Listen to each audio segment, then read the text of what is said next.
Thank you. So I just wanted to say welcome to everyone. If you just give us a moment, I'm just going to check to make sure it's properly up and running. There we are. So there we go. Right. So thank you everyone for coming today. So we've decided to do a video instead of having our May Day March. So the reason why, obviously, today would have been 130 years since Leeds May Day March. It started in 1890. So Iain, who is the chair of the May Day subcommittee, is sort of done.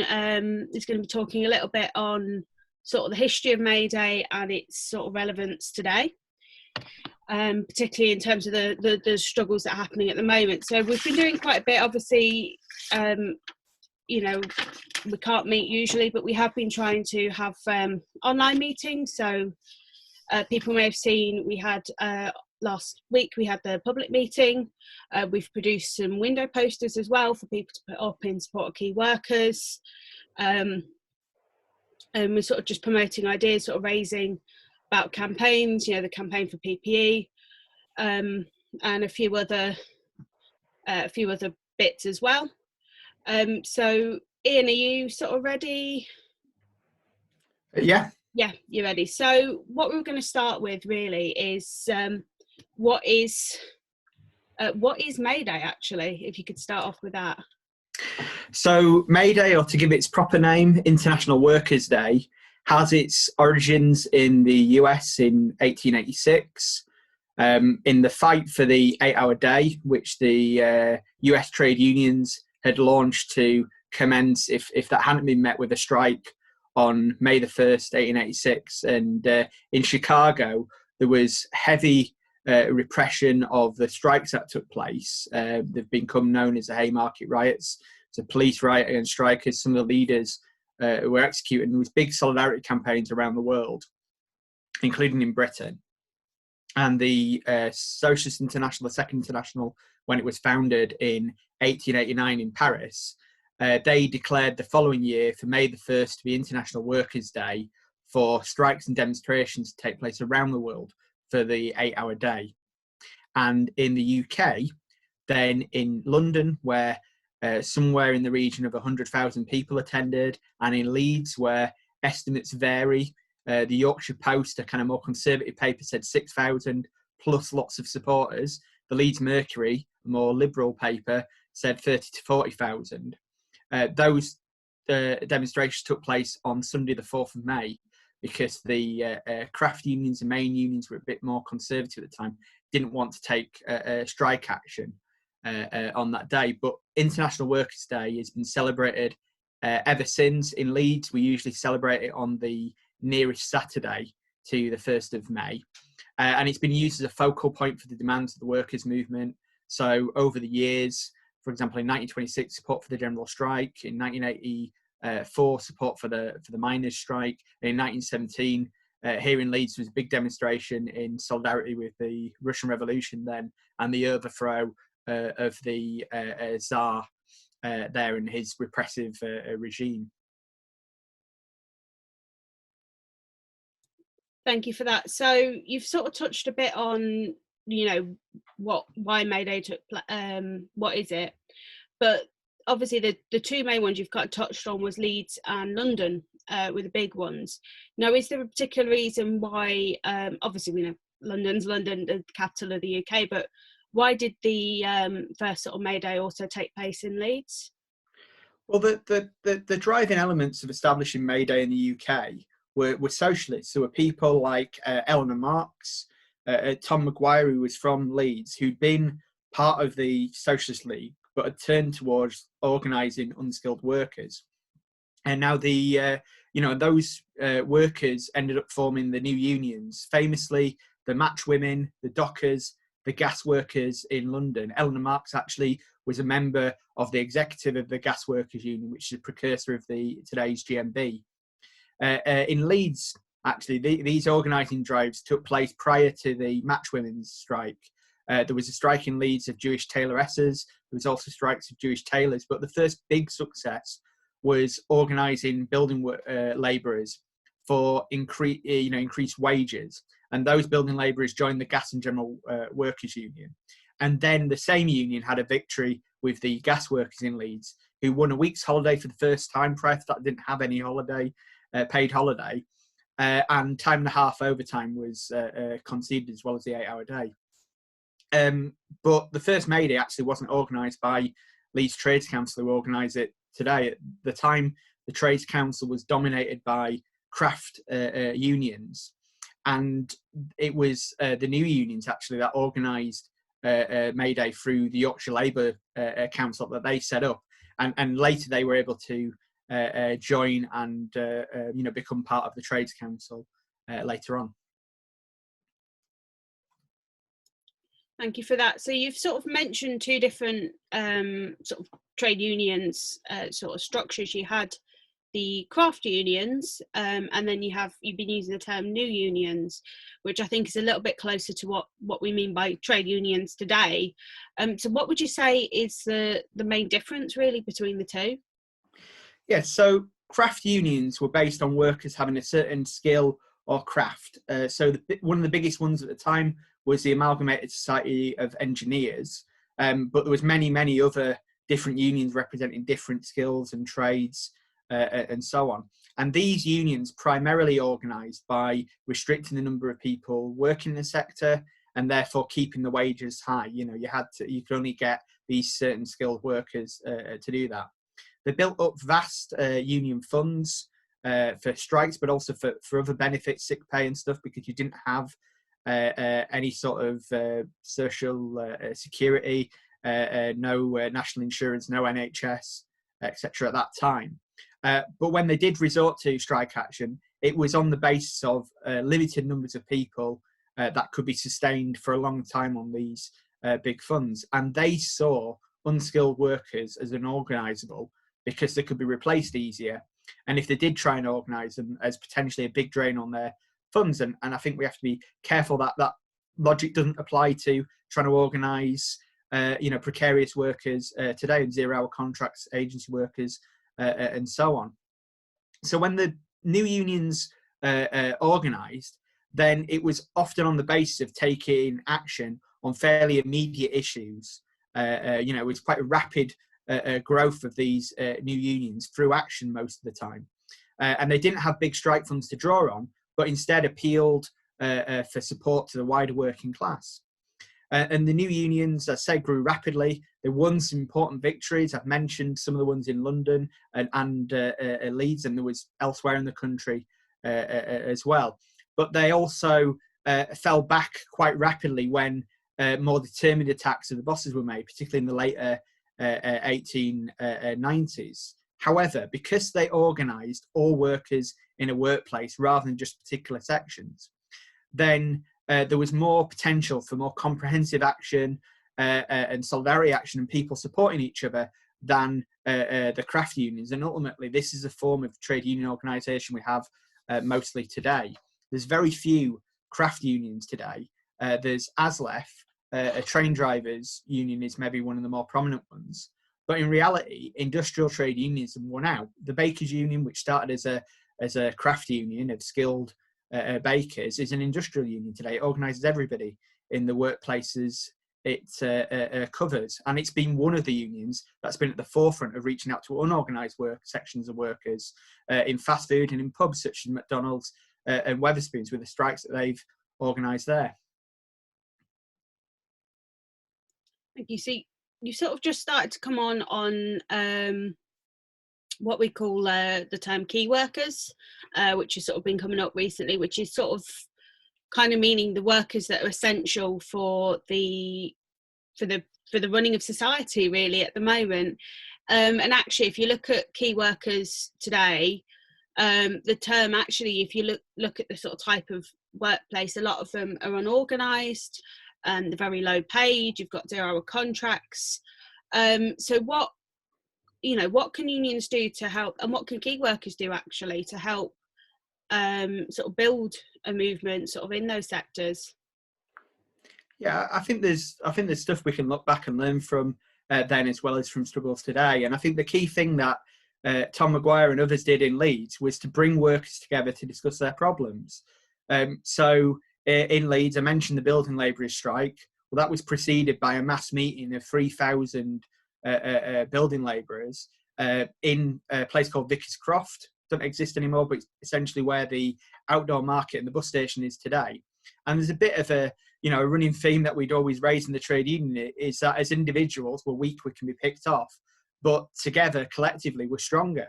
So the key starting point, we would say, is that people should join a trade union. And if you're not sure what trade unions are relevant to you and to your workplace, then contact us, email us at leadstuc@gmail.com, message the page, get in touch with us, and we can give you advice on that. But we'd also say, don't just join a trade union, get organised, discuss the issues you're facing with other workers in your workplace as well, and discuss what you want to see done about them.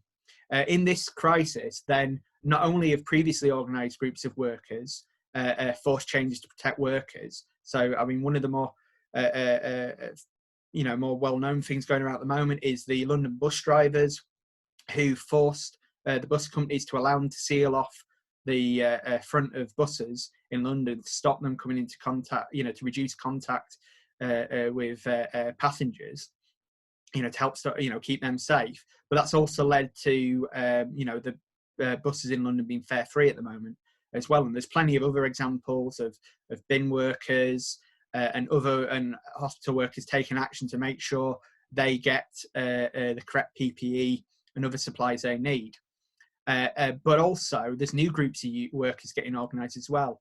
JD Sports workers that are in my union, Usdaw, whose workplace has been closed, launched a social media campaign, an online petition for full furlough pay, and they've won some concessions of full pay, at least for some workers in March so far, and hopefully they'll win more. Now, we can't have that sort of mass meeting of 3,000 people in the city centre of Leeds in the same way, but our starting point needs to be, well, we need to bring people together and discuss. So working out how we can do it and find ways of doing that, perhaps through using online platforms like Zoom, or setting up a WhatsApp group, something to discuss. I mean, setting up a WhatsApp group is what the delivery riders did locally when they protested and took strike action the last few years to get them organised.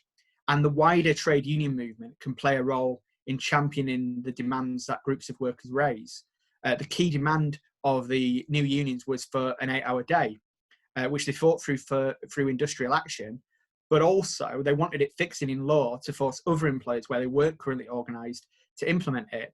And that demand was inscribed on the banner of those first May Day marches. Thank you. So we've covered quite a bit on sort of the industrial demands, and obviously 130 years ago it wasn't, and even today as well, it wasn't just industrial struggles actually that trade unions have been involved in, but the political. Now, at the time, obviously, there was no sort of political party or organisation or no independent party that actually represented workers or the masses at that time. So how did they actually seek to achieve those political demands at that, 130 years ago? Well, I mentioned the first May Day marches and those being inscribed on the demands. I'll just read out the resolution that they discussed at the first May Day march in Leeds and voted on from both the platforms that they had addressing the rally. And that stated, "This meeting rejoices in the universal action taken by the workmen of the civilised world with respect to the necessity of an 8 hours working day, and regards it hopefully as the first step towards the abolition of national and industrial war, the overthrow of race hatreds between the working classes, and the final emancipation of labour." And as you can see, it wasn't just that immediate issue that people wanted tackling. It was the whole, it was the whole context in which, the question of insecure conditions, long working hours at that time, and so on, and low pay came up. Now, at the time, the craft unions sought political representation through the Liberal Party, which was a pro-capitalist, openly pro-capitalist party. They were really the political wing of the industrialist big business of the capitalist class, in opposition to the more agricultural interests that were represented through the Tory party, and the trade unions at the time, the craft unions supporting the Liberal Party, was called Lib Labism, where you had some token workers' representatives elected through the Liberals, mostly in mining communities where they dominated the electorate. But actually, those people who were elected through the Liberal Party had very little influence in the direction of the party, and were really there to be used up as voting fodder to prop up the capitalist interests of the Liberal Party. And the real role of the Liberal Party was demonstrated very clearly just shortly after May Day in Leeds, when the council, which the Liberals in Leeds led, tried to claw back the gains they conceded to the gasworks. The council owned the gasworks, and workers struck to defend what they'd won. And the council's response was to import strike breakers from around the country, was to entertain them in Leeds Town Hall. You had councillors performing songs, paying out of their own pockets to supply the strike breakers with beer and tobacco. And what did the gas workers get? They didn't get any support off the Liberal Party. They got the military and the police sent against them to break up their strike. And an even clearer example was in the Manningham Mills dispute less than a year later, just down the road in Bradford, where the Liberal-controlled council and they also controlled the Watch Committee and the Poor Law Committee, all sided with the owner of Manningham Mills, Samuel Lister, who denied the workers the right to hold outdoor rallies. They sent the police to attack the rallies that they did have, and they refused poor law relief to the strikers and their families, which was a form of very not very good form of benefits that existed at the time. And on the back of that dispute was where the Independent Labour Party was founded in Bradford, just a couple of years later, with Eleanor Marx and other pioneers of May Day taking part in that.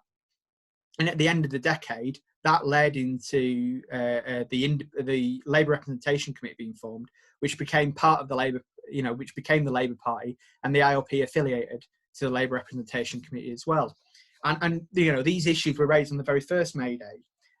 Eleanor Marx at the London demonstration said in her speech, "We must kick these liberal and radical members out if they refuse to support our programme. I'm speaking this afternoon not only as a trade unionist but as a socialist."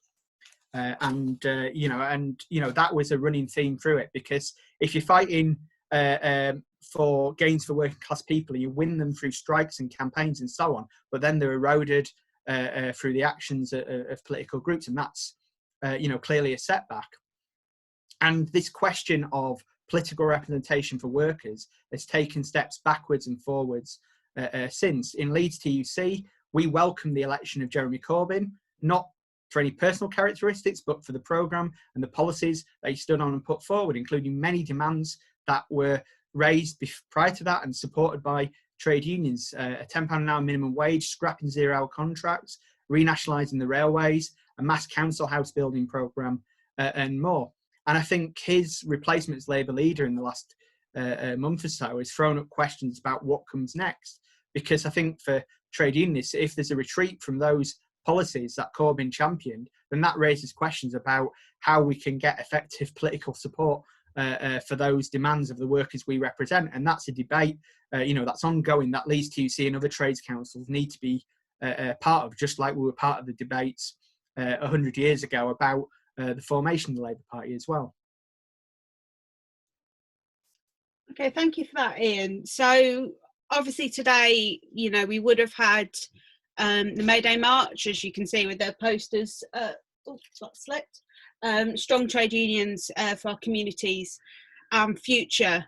Now, obviously, it's not safe to march again. It's been, actually today's it's the first time the Trades Council's not marched since it was 1978, where the Trades Council did attempt to march, but the secretary was arrested because of there was I think it's already sort of touched on that in terms of the ban on demonstrations at the time, which you covered earlier. But what can we actually do today in terms of being safe? Well, obviously, the first thing, if you're not in a union, join a union. If you are in a union and you're not affiliated to Leeds Trades Council or your local trades council, please do. Trades councils bring together bodies, trade union bodies across the city to campaign. So obviously, if you want that, please get in touch. Our details are leeds@gmail.com. But also, sort of, what demands do we put forward? So we've produced a couple of window posters for people to put up in terms of demands. Demands on like testing PPE for key workers, and the idea of workers' control. We've kind of, during this time, we've opened up our meetings to a wider audience than just delegates. So we meet at last Wednesday of every month. So keep your eyes out. If you like this page, we'll be popping up details of later on in the month. And share the video, share any questions, please let us know. Iain, do you have any comments? Yeah, well, I think there's a lot of people today very worried about the spread of COVID-19. Obviously, there's been a horrific numbers of deaths here and elsewhere in the world, and obviously the restrictions that have been put in place to try and stop the spread of that make it impossible for us to have celebrated May Day on its 130th anniversary in the way we would have liked. The last time we were aware that May Day didn't take place in Leeds was 1978, when marches were banned under the guise of stopping the far right from marching.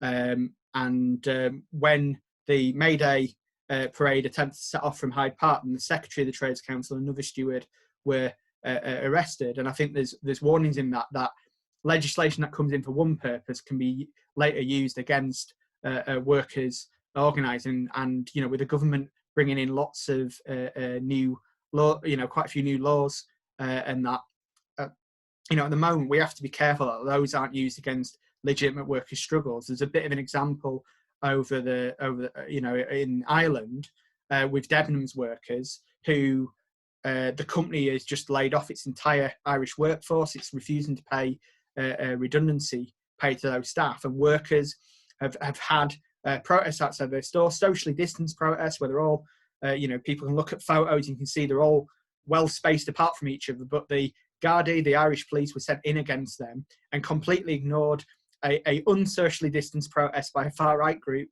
just a few hundred meters away. And I think we have to say, give our full support to those workers organising against unscrupulous bosses like Debenhams, and we will give, as Leeds TUC, we'll give our backing to any trade union that feels that they have no choice but to take action to defend the interests of their members. Because our theme for May Day, as Tanya said, was going to be strong trade unions for our communities and our future. But that's still relevant today. There's been a lot of groups which have sprung up to bring people together to support each other during the crisis, which is really welcome.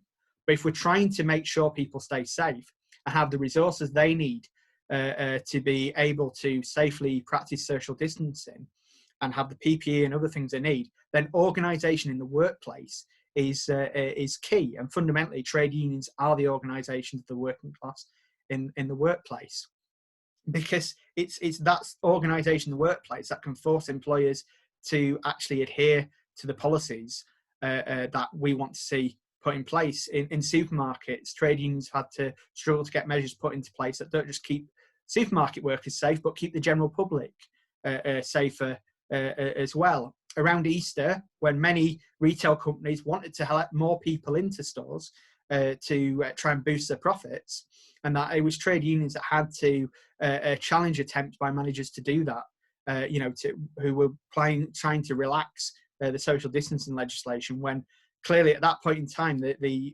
level of deaths and infections was going up. In the NHS and care, we want to make sure that all workers have the PPE they need, and we put out a joint press release with Unison at the hospital on the question of PPE, calling for supplies to be increased by requisitioning factories and nationalising them if need be, involving workers in those factories and in the hospitals to plan what's needed to be produced and coordinate its distribution. And it's that sort of society that puts the interests of workers first rather than the interests of profits that the socialist pioneers of May Day initiated to fight for. And that's what kind of society that I think we as trade unionists have to fight for today. There's a clause in almost every trade union's rule books about about the kind of society that actually would benefit working class people. And we have to redouble those efforts today, because it's not just a question of something being a nicer way of society, but it's a question of protecting the lives of working class people throughout Leeds and throughout the country and internationally as a whole. And, I think on International Workers' Day, I think that's a good message to end on. Thank you. So we'll leave it there. Thank you, everyone, for tuning in, and solidarity from Leeds Trades Council this May Day.